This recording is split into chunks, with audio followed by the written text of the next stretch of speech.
Le cinquantenaire de Lourdes, la Vierge Immaculée et la France, par l'abbé Fusier.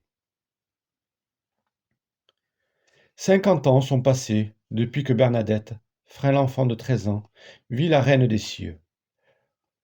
Lorsqu'à ce souvenir, ma réflexion s'arrête. Je me sens à la fois le cœur triste et joyeux. Comment ne pas sentir déborder la tristesse en voyant ce qu'était la France de jadis? Comment ne pas ouvrir son cœur à l'allégresse? Lourdes est devenue la clé du paradis.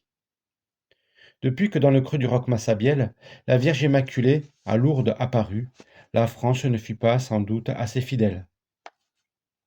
Dans un grand ouragan, le trône disparut. Sous les pieds du Prussien, la France est écrasée.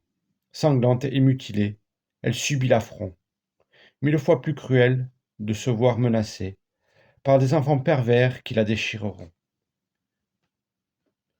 C'est alors que les Juifs la firent prisonnière. Ces fils d'Iscariote, unis aux francs-maçons, jurèrent d'étouffer sa foi vivace et fière, qui la plaçait si haut parmi les nations. Ils ont banni le Christ de toutes les écoles. Ils ont effacé Dieu des livres des enfants.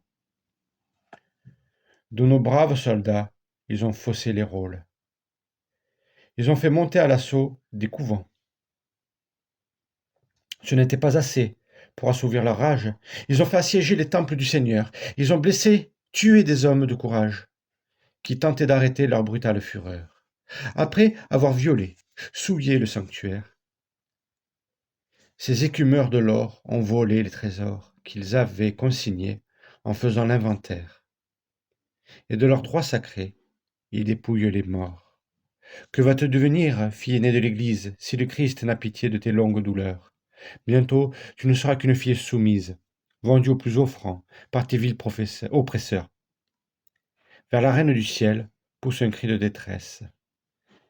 Elle doit écouter ton royaume et le sien. Elle a toujours pour toi montré de la tendresse, depuis qu'avec ses francs, Clovis se fit chrétien. Tourne donc ton regard vers l'heureuse vallée où la mère du Christ daigna descendre un jour, pour dire à ses enfants, je suis l'Immaculée. Je veux un temple ici, j'y ferai mon séjour, et je désire y voir des pèlerins en foule.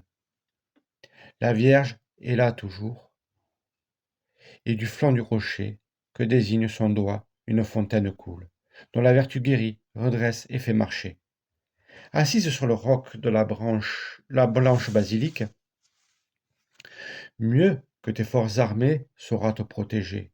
Contre tes ennemis, sa flèche symbolique, à regarder le ciel, semble t'encourager. De Marie, oui, bientôt viendra la délivrance. Les meilleurs de tes fils viennent la supplier. À son cœur, n'es-tu pas consacré ô ma France? Et son cœur maternel ne saurait l'oublier.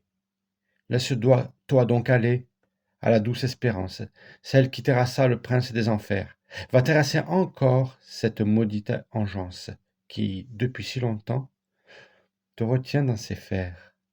Alors nous te verrons, ô ma France chérie, arborer fièrement la croix du Dieu Sauveur et proclamer bien haut que la Vierge Marie aime toujours les francs, le peuple de son cœur.